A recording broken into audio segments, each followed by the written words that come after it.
घर में जितना भी धन और धान्य मधुर पदार्थ और जो भोजन बनाने की वस्तुएं हैं वो आप मेरे अधीन करने होंगे, क्योंकि आपके घर में कई मेहमान आएंगे, जो मर्जी आएंगे, तो उनको खाना बनाने के लिए जो है अन्न और धन इत्यादि वस्तुओं की जरूरत पड़ती है। तो मुझे बताने होंगे कि आपने कहाँ रखे और मेरे अधीन करने होंगे। यदि आपको मंजूर है तो इसीलिए मैं आपके भाग आने में तैयार हूँ। मंजूर है आपको तो पहला हटा दो इसके कटार के साथ ऐसे, फिर और कर। फिर दूसरे वचन में क्या कहते हैं? ओम दूर जे विष्णु समाता, मैं विष्णु रूप जो है दूसरा कदम चलता हूँ। तो कन्या फिर कहती है गृहे कर्माणि सर्वायाणि कर्तव्यानि सर्वदा दासिताः सर्वबन्धूनां भाजन्ति जय धर्मदे द्विजोतभावते।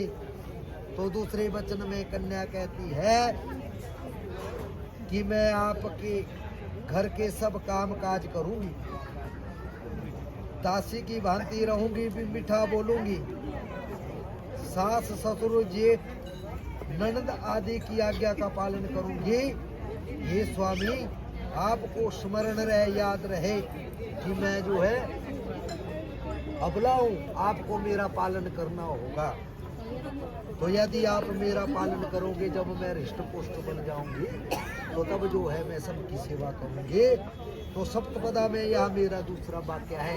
यदि आपको मंजूर है तो मैं आपके भाग में बैठती हूँ। मंजूर है हमारा तो हटा देना। समझे नहीं? तो कन्या देखो सुनो, फिर नहीं समझे तो समझ गए। क्या कहती है कि मुझे मेरे माता पिता ने बड़े प्यार और स्नेह से पाला है, और उन्होंने ही अग्नि के समीप, ये जो अग्नि जली है इसके समीप, पुरोहित गुरु बुद्धिमान और संबंधियों के सामने जो है मुझे संकल्प करके जो है आपको सौंप दिया है। मेरी जाति कुल गोत्र सब बदल गए हैं, सभी मेरे संबंधी सुख से रहे, मेरे में और कोई बल नहीं है।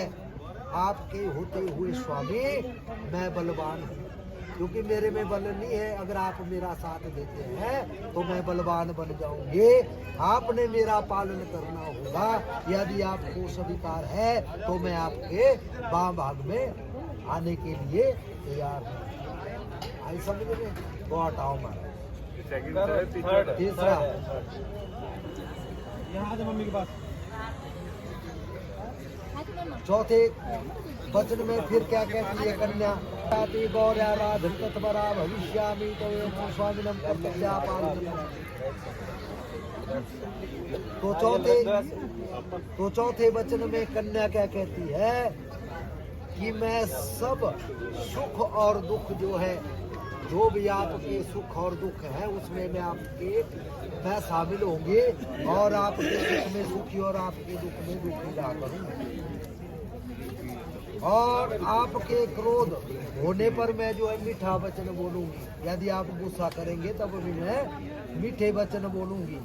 और आपके सुख के लिए, आपकी लंबी आयु के लिए, आपके सुख के लिए, आपका जीवन जो है अच्छा व्यतीत गुजरे, इसीलिए मैं क्या करूंगी भाई? गौरी का पूजन करूंगी, भगवती गौरी का पूजन करूंगी, और आपकी लंबी आयु और सुख की कामना करूंगी। परंतु आपने मेरा पालन करना होगा। यदि आपको स्वीकार है तो मैं आपके भाग में बैठती हूँ।